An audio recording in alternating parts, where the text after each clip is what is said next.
Assalamu alaikum wa rahmatullahi barakatuh. This is Hamza Foy, the Ihya 502 podcast. Before today's episode with Lamine Kamara begins, I have a couple of announcements for the community. I'll provide as many links concerning these announcements as I can in the description of the podcast. First, we have a COVID-19 clinic at the Americana Community Center at 4801 Southside Drive. This is being hosted in conjunction with the Somali community of Louisville. It's going to be Saturday, August 7th, 12 p.m. to 2 p.m. Adults and kids 12 and older are able to come by and get the Pfizer COVID-19 vaccine. There is a job board up that is updated very consistently at liveinlieu.com/jobs. That link will be provided in the podcast description. There is also a great career resource, has information on how to interview, how to write a resume, and more. And that's going to be at jobversity.upwardlyglobal.org/resource library. That URL will be in the podcast description. World Fest is going to take place between September 3rd to September 6th this year. World Fest is one of the biggest gatherings, festivals here in the city of Louisville.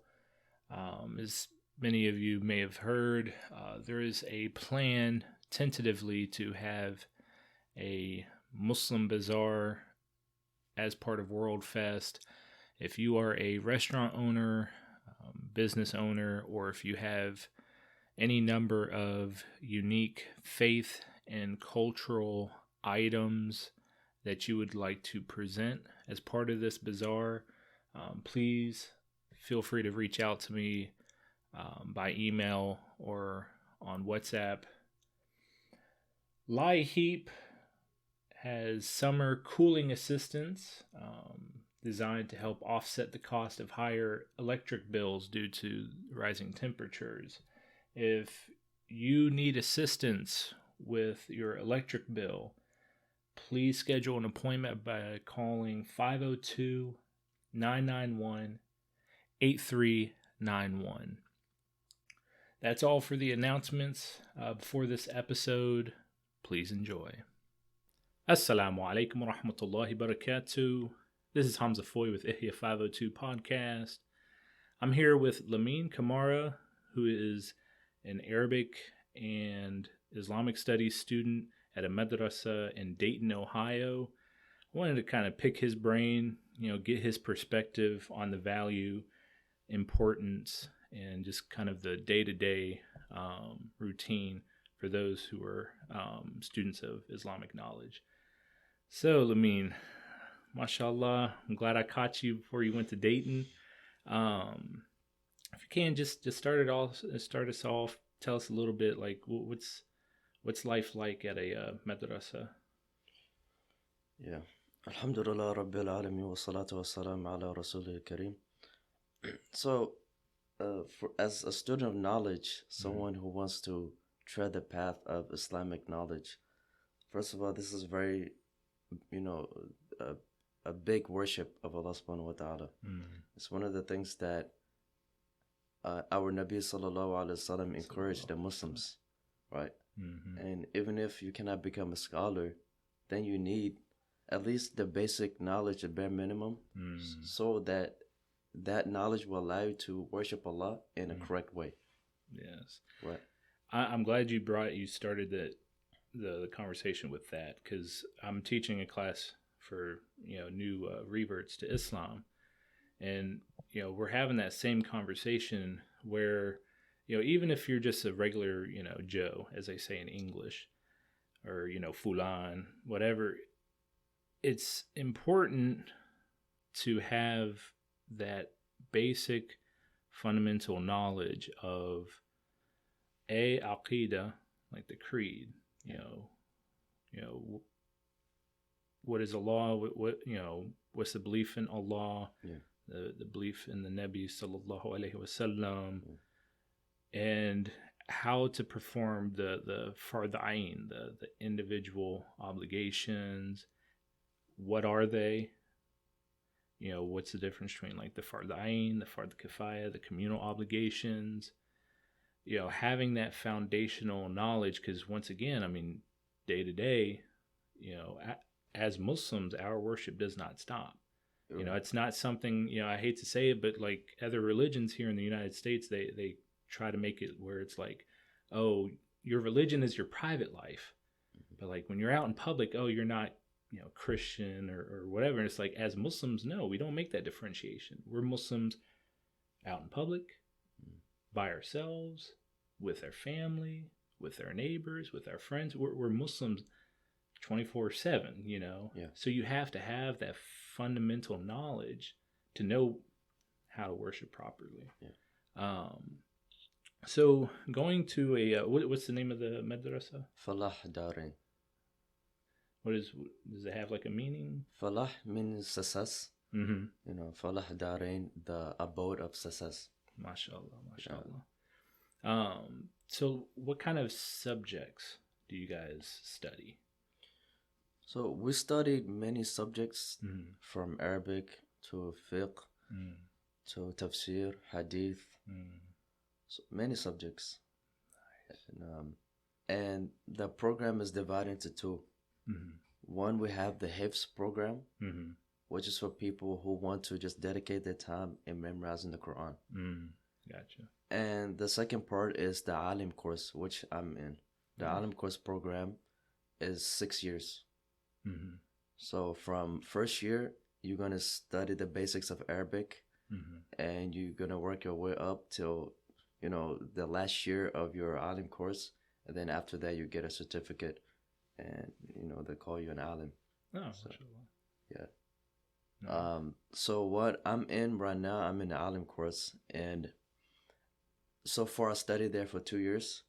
And so my first year over there, they told us that, they were giving us a lot of advice, especially from the teachers and stuff, that this is a very special thing that you're doing, and Allah subhanahu wa ta'ala, He chooses whomever He wants to, to serve His deen, because not everyone, has that privilege, or Allah subhanahu wa ta'ala don't bless everyone with that. Yeah. Just like He chose the prophets and messengers, He chose the best from the humankind. So in this scenario, Allah subhanahu wa ta'ala, He chooses people, to study His deen, to serve His deen. And, they will advise us about, how to be successful in this path, and they gave us a quote, I remember a quote one of my teachers gave me, from Imam Shafi. It was a poem. شكوت إلى وكيل سوء حفظي فأرشدني إلى ترك المعاصي وأخبرني بأن العلم نورا ونور الله لا يهدى لعاصي. So Imam Shafi, said that I complained to my teacher Wakir, and he said I complained to my teacher about su'u hifdi, my bad memory. And فأرشدني إلى ترك المعاصي, so he advised me, he guided me towards leaving off the sins. Because sin, the knowledge of Allah cannot enter into the heart of a sinner. Knowledge of Allah is nur, wa nurullahi la yuhda li'asi, and the light of Allah do not guide the sinner. So these things that will, tell us before starting our journey of knowledge, just to ensure that we become successful in the field.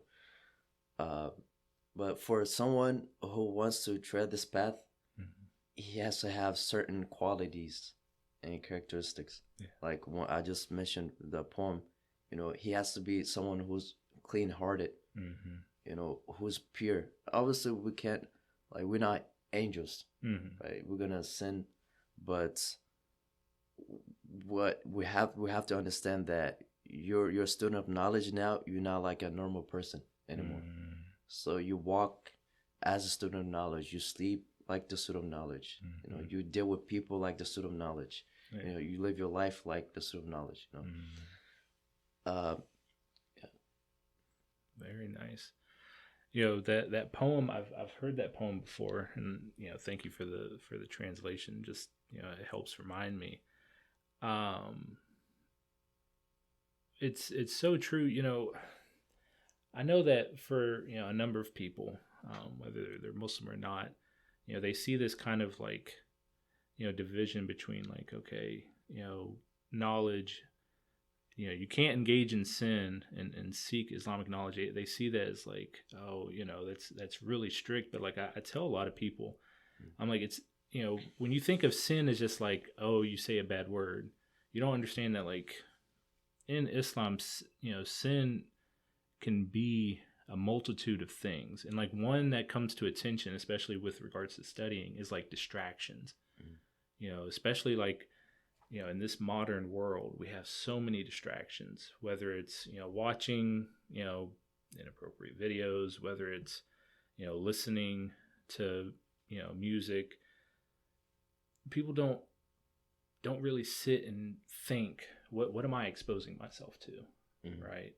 And I had this kind of, you know, this conflict when I first converted, because I loved rock music, you know, before I became Muslim. And when I became Muslim, there was more encouragement, like, okay, you should leave that off. You should leave that off. And I would always, you know, I was like, man, why? It sounds so good. That was, you know, my argument when I was younger. But like as I gotten older, you sit and you read like the lyrics that they're singing. Half the time it's encouraging you to do something wrong. Yeah. Whether it's, you know, sleeping with women or you know, taking drugs or drinking. And it's like, you know, I hate to say it, but music is, it's almost like what's a good way to say it? It's almost like alcohol in the sense that like you take it to feel good, but you don't realize that what it's encouraging underneath is something completely bad.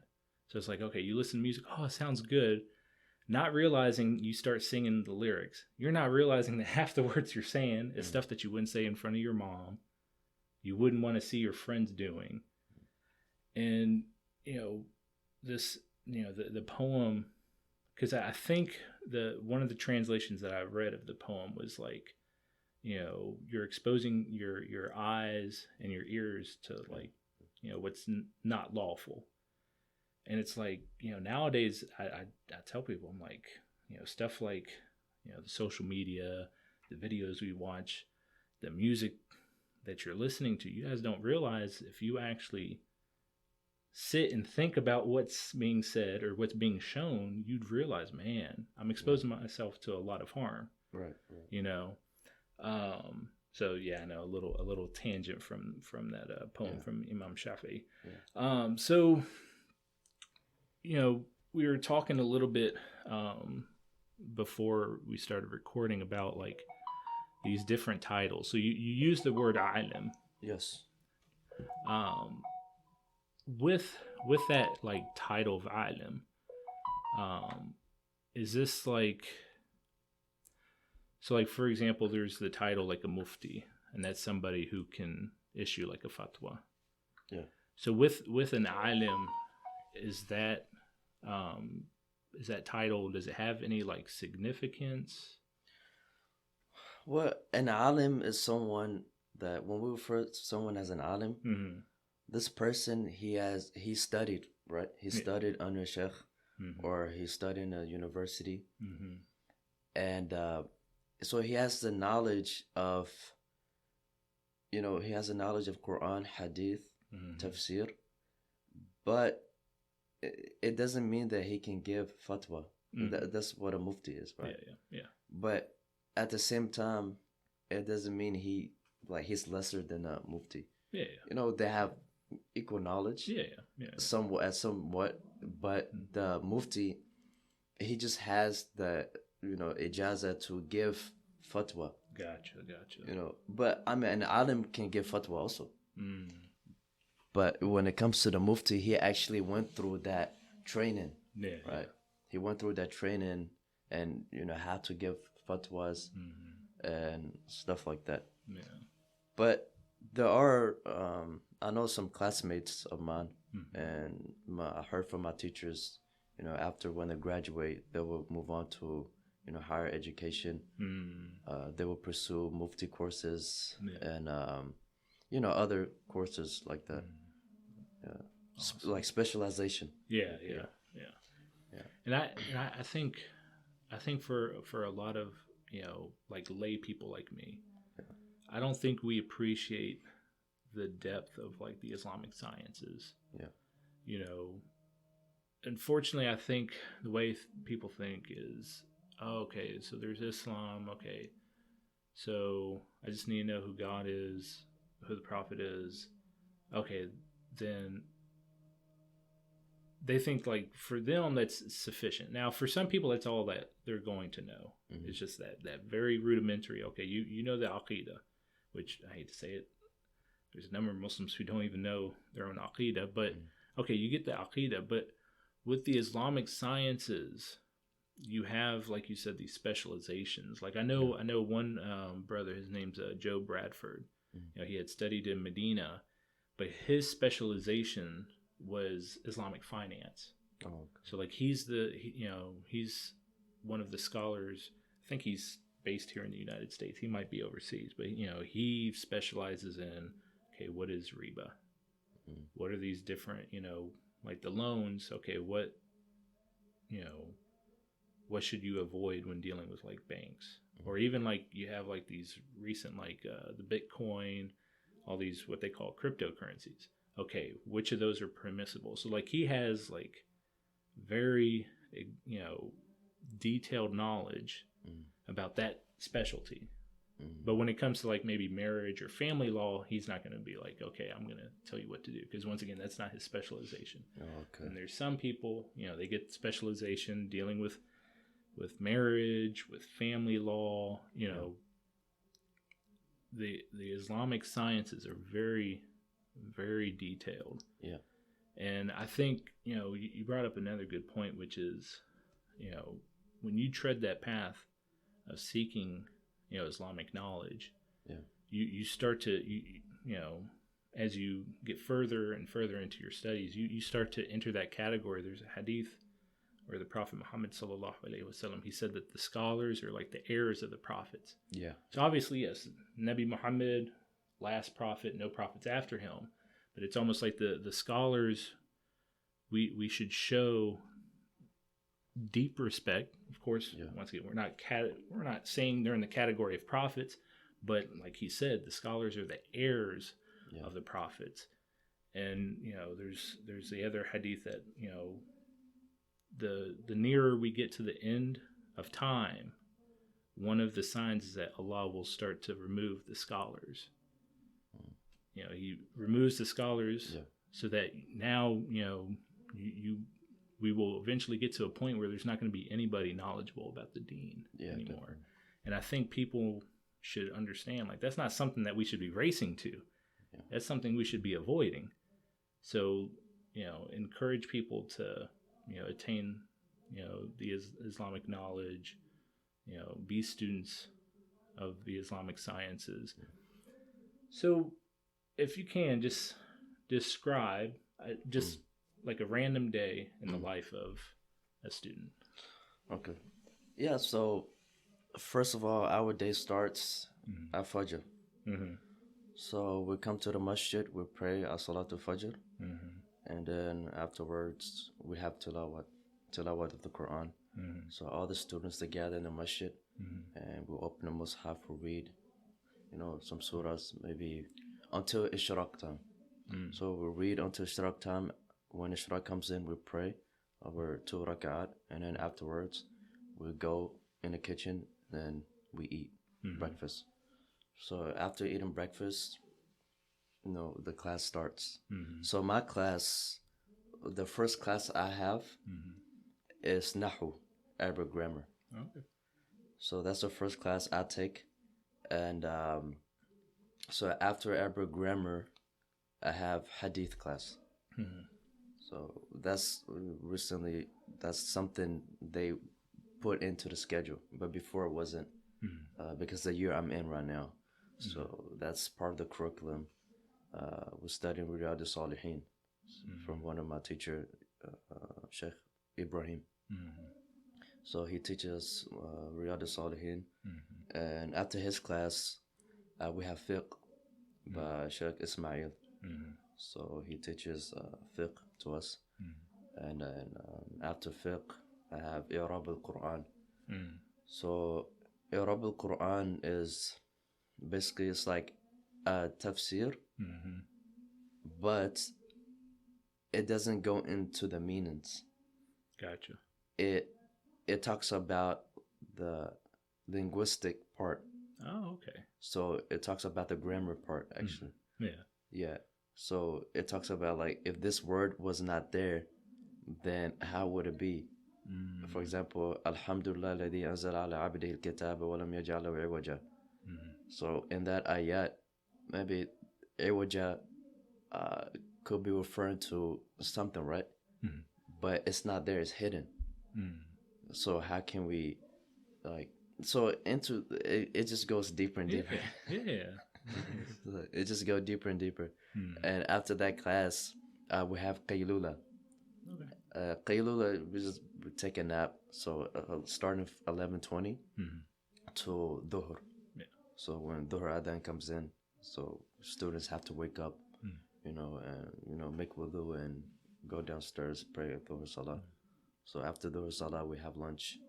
So we eat our lunch, and then afterwards we have muraja, which is the revision of the classes we took in previously. So we have partners, 2 people paired with each other, and then they revise what they learned or what they understood in class. And then your other partner, he's gonna recite, or he's gonna tell you what he understood in class. So if maybe I probably missed something in class, my partner, he can, he probably understood it, or he got it right, and he can tell me, okay, this is, the teacher said this and that, that's how it is. So it's very good. It's a very good system.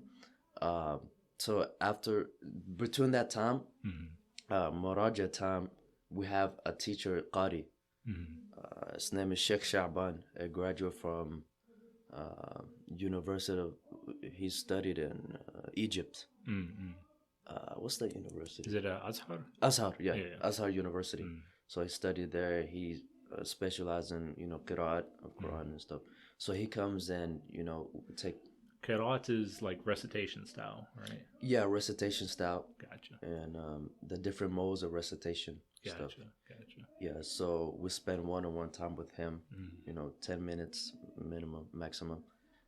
He teaches us, the modes of how to correctly pronounce a letter. So all of that. And after that, we have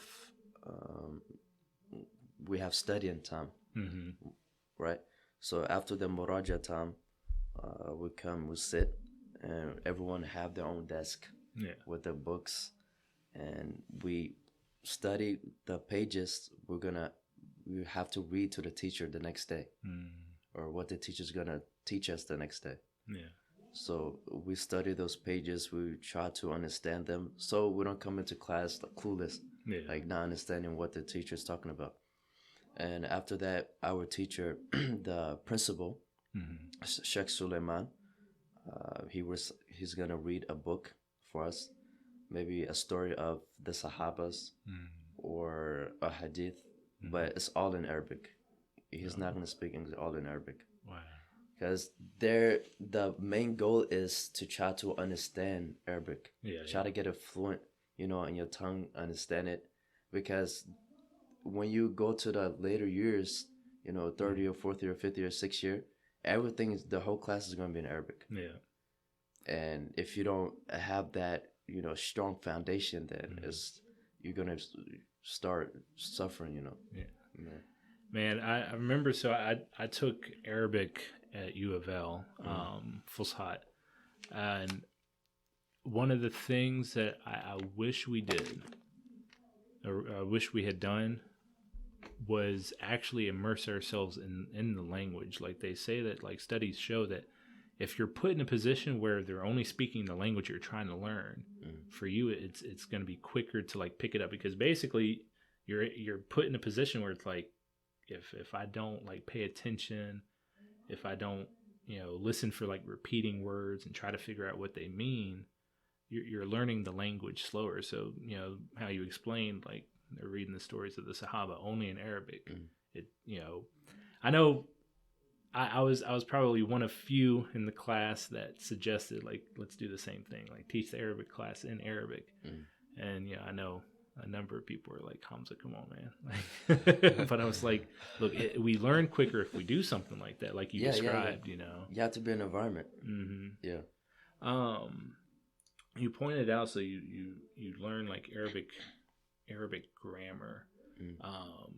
Could you give an example? It can be a small example of like what you learn as part of that Arabic grammar. So an example, for example, we have this rule in Arabic grammar called mawsuf wa sifa. So mawsuf, you can say, is the noun. Yeah. And sifa is like the adjective in English. Gotcha. So when I say, for example, in many ayahs in the Quran, you can find mawsuf sifa. So when I say darban shadida, okay, or when I say huwa wajhu kabir, or jamilun, or I say qalbun kabir, for example, qalbun kabirun, that example. Big dog. Yeah. That's mawsuf wa sifa, because there many conditions have to be fulfilled in order it to be mawsuf sifa. One is that the mawsuf kalb is the noun. Yeah. And then kalbun kabirun, kabirun is the sifa, right? Which is the adjective, which explains the word before it. Yeah. And also, there are 4 conditions have to be met. Kalbun has dhamma, right? Yeah. It has the dhammatain. Yeah. When I say kalbun. And then for kabirun, kabirun has dhammatain also. Gotcha. So kabirun. So that fulfills one condition. Yeah. Right. But it'll be incorrect if I say kalbu kabirun, because if you look at it, they're not matching. The vowels are not matching. Yeah. Kalb has 1 dhamma. Yeah. And kabirun has 2 dhammas. Yeah. Right. So both of them have to match. We always look at the last letter. The last letter, what it has, fatha, dhamma, or kasra. Fatha is that, like, for those who don't know, like that line, that the diagonal line above the letter. The diagonal line above the letter. And then kasra is that one same line, but it's below the letter. And then dhamma is the line that I told because I'm teaching basic Arabic with the new reverts too. I said it almost looks like a ribbon. It's just kind of like that little, that's what I described it, like a ribbon above the letter. Yeah, it's like a ribbon. Yeah, right. Like, so, or that ribbon, we'll call it dhamma in Arabic. The whole Arabic grammar is about that. Like, why is it fatha? Why is it kasra? Why is it dhamma? Yeah. We always look at the last letter. What does it have? And if you tell me that it has kasra, I'm going to ask you, why does it have kasra?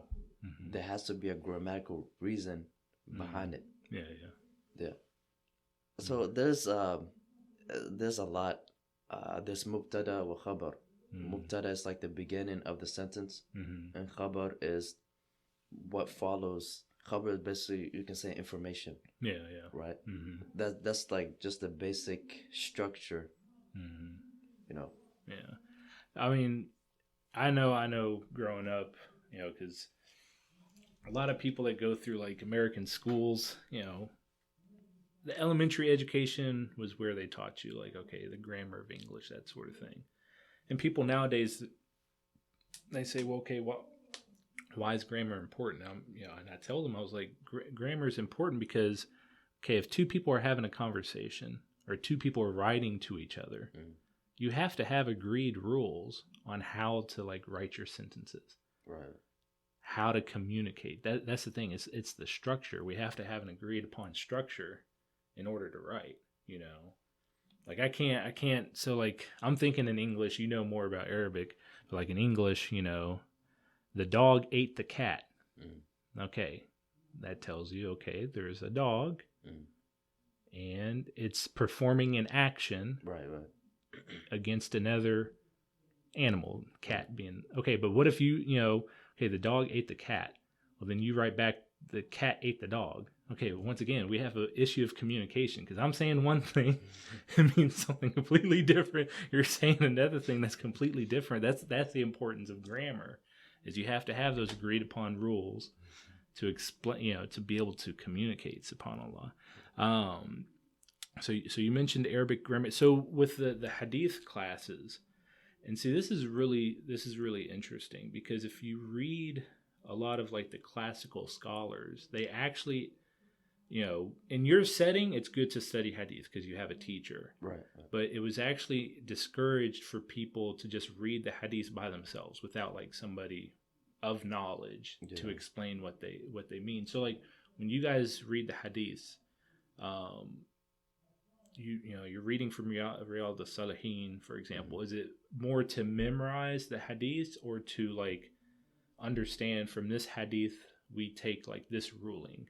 Which I know that has more to do with fiqh, I know, but do you understand what I'm saying? Mm-hmm. So is it more like when you guys study the hadith, is it more to memorize, Buni Islamu ala khamsin, shahada la ilaha illallah, or are you reading hadith and understanding, okay, this hadith tells us to do this or not to do this? It's both. It's memorization and understanding it. Yeah. And deriving rulings, that's not the main focus in our class. Gotcha. That's mostly fiqh. Yeah. But sometimes the teacher, he probably will, give us a ruling from a hadith. But it's mainly memorization and understanding. MashaAllah. Yeah. MashaAllah.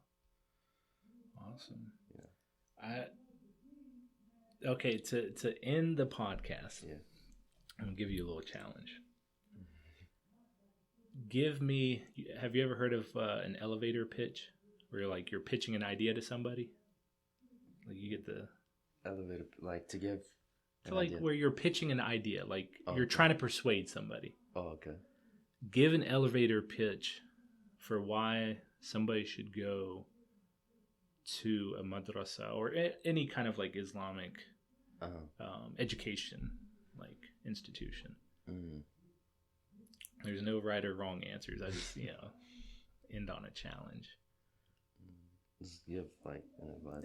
Yeah, advice or try it. Like imagine you're persuading somebody. This is why you should go. It doesn't have to be to your madrasa or just in general. Okay. Yeah, like Nabi sallallahu alaihi wasallam.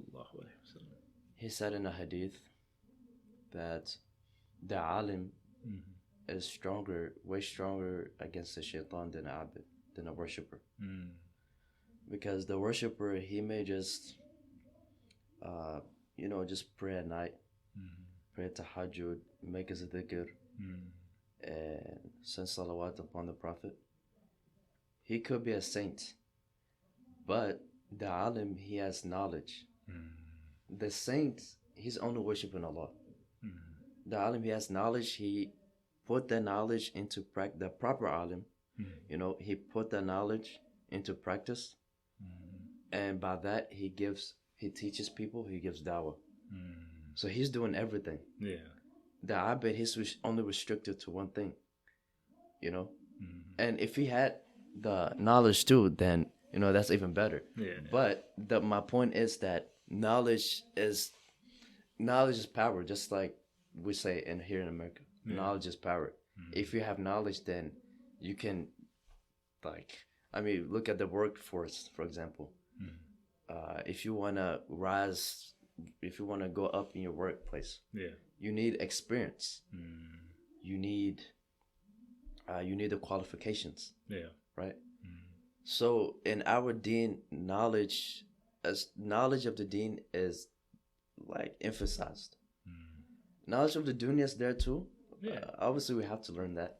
But knowledge of the deen is the most important thing, because without that, then my akhirah will be ruined, and my dunya will be ruined at the same time. Because one, I don't know who Allah is. If you have the knowledge of who Allah is, then you'll be the most happiest person living on this earth. The reason for that is that if you know your maker, you know yourself. And if you know yourself, no one can tell you that you can't do this, or no one can tell you, no one can like change your mentality. You know what I'm saying? Yeah. Because you know your creator, and you know yourself. MashaAllah. So that our teacher told us before coming to the break, before leaving the madrasah, he said that Shaitan hates, he's afraid, what he's afraid the most is like the person who gives dawah. The person who gives dawah, that's who he's afraid of. He's not afraid of the worshiper. He's not really, but the person who goes around give dawah to people, he's putting impact in the people's hearts. He's calling people towards Islam. People are saying the Shahada, the non-Muslims. So someone who has the knowledge and who's doing that, then he has more power. Shaitan is looking at him, he's crying, because he has more power over Shaitan, and Shaitan is very weak when it comes, if Shaitan wants to influence him in his heart, he won't be able to, because he has his weapons against him. And another thing is, our Prophet said, "Man yuridillahu bihi khayra yufaqihu fi din." Whoever Allah subhanahu wa ta'ala wants good for, He gives them understanding of religion. If Allah wants good for you, then He will make things easy for you to learn this deen. He will open up ways for you. He will open up your mind into learning the deen. Look at people. Look at the generation past the generations. Imam Bukhari, Muslim. A lot of them, Imam Dahabi, Abu Dawood. These scholars, Imam Malik, Abu Hanifa, Imam Shafi. These scholars, they were the best in their time. They were the Imam of their time. Why? Because Allah subhanahu wa ta'ala chose them. Out of all the people in their city, they were the big guys when it comes to knowledge. People come and sit in front of them. So Allah subhanahu wa ta'ala, He will honor you if He gives you the knowledge. And if you want to know if Allah subhanahu wa ta'ala loves you, or He's pleased with you, then look if Allah subhanahu wa ta'ala is opening doors for you to gain knowledge. That's one thing. And the hadith can be true in the opposite way. If Allah does not want good for someone, He won't give them the understanding of deen. And as our Prophet said, like we mentioned earlier, the scholars are the inheritors of the prophets. The prophets, they do not leave behind any gold, silver, any property, nothing, but they leave behind knowledge. Whoever acquires knowledge, then he has acquired some of the inheritance of the Prophet. SubhanAllah. So we think about inheriting from our parents. We yearn for that money, but I mean that's temporary. But when it comes to knowledge of the deen, when it comes to knowledge of the Quran and Hadith, Mm-hmm. that's nothing can beat that. That's the most valuable thing. True. SubhanAllah. There's another analogy that comes to mind, because I remember it was a few years ago. I was sitting with Mufti Asif. Yeah. I think it was like for one of the iftars during Ramadan. It was a couple years back, and there was this kid, maybe like a high school age kid, and he's like, what's so important about like, you go and study the deen, and he was like, oh well, okay, you study the deen, oh, you won't like have a job when you come back. And Mufti Asif and I, we talked to him, and one of the analogies that comes to mind is like I explain to people the difference between somebody who has like knowledge of the deen and somebody who has little to no knowledge. It's like a sheep that has its eyesight and a sheep that's blind. The shepherds, they would never build fences around the sheep, right? The sheep get to roam. Okay, if you have eyes, you know the boundaries. You go past the boundaries, okay, the wolf might come and get you, or something might happen to you. But if you're a blind sheep, you don't know where you're going. The blind sheep is the person who has no knowledge of the deen, because they don't know when they're doing something wrong, when they're doing it wrong. They don't know what they're doing good, because they don't know, okay, what's considered good in the deen. Whereas if you the sheep with the eyesight is like somebody who has knowledge of the deen, because they know, okay, I stay here, do good, okay, I'm good. If I go over there, if I cross this boundary, okay, something's going to happen to me. That's like the analogy that I try to explain to people. Like, this is why it's important to know your religion, to know your deen, is because you know right then and there, okay, I do this, and this, right? Okay, it pleases Allah. If I transgress this, and this way, I earn the displeasure of Allah. With certainty. That's the thing. Knowledge, in a way, it helps you gain yaqeen, certainty, because you know clearly what you should be doing, what you should not be doing. But if you don't study the deen, you have no yaqeen. Right. Because you don't know, well, I may have been doing all this, I didn't know it was good. I may have been doing all that, I didn't realize, oh, that's not right. So subhanallah. But man, I'm glad I got you on the mic, man. Subhanallah. I've always admired what you were doing, what other students of knowledge are doing. May Allah keep you guys in good health. Amen. Sharp mind, open your hearts, and continue your education, and may Allah inspire more of us to either follow your footsteps or come to the realization that we should attain more knowledge. And of course, like you said, at the end of the day, knowledge, like rizq, is for Allah to give. There's going to be some of us, okay, we may not have the opportunity to seek education, but you should still. We have plenty of imams here at home. Right. We have plenty of scholars within our fingertips. We should try our best to attain as much knowledge as possible. Yes. Once our time here on earth is done, some of us may be ahead of others, some of us may be behind others. It doesn't matter. Let's try our best to attain that Islamic knowledge. I'm glad to get you on the mic, man. Thank you so much. Yeah, I'm glad to be here. I always wanted actually to come and then do this podcast. Yeah. So it's an honor. Honestly, it's an honor for me. Hey man, you honored me with your presence, man. Jazakallah khairan. All right. This is the end of this episode of Ihya 502.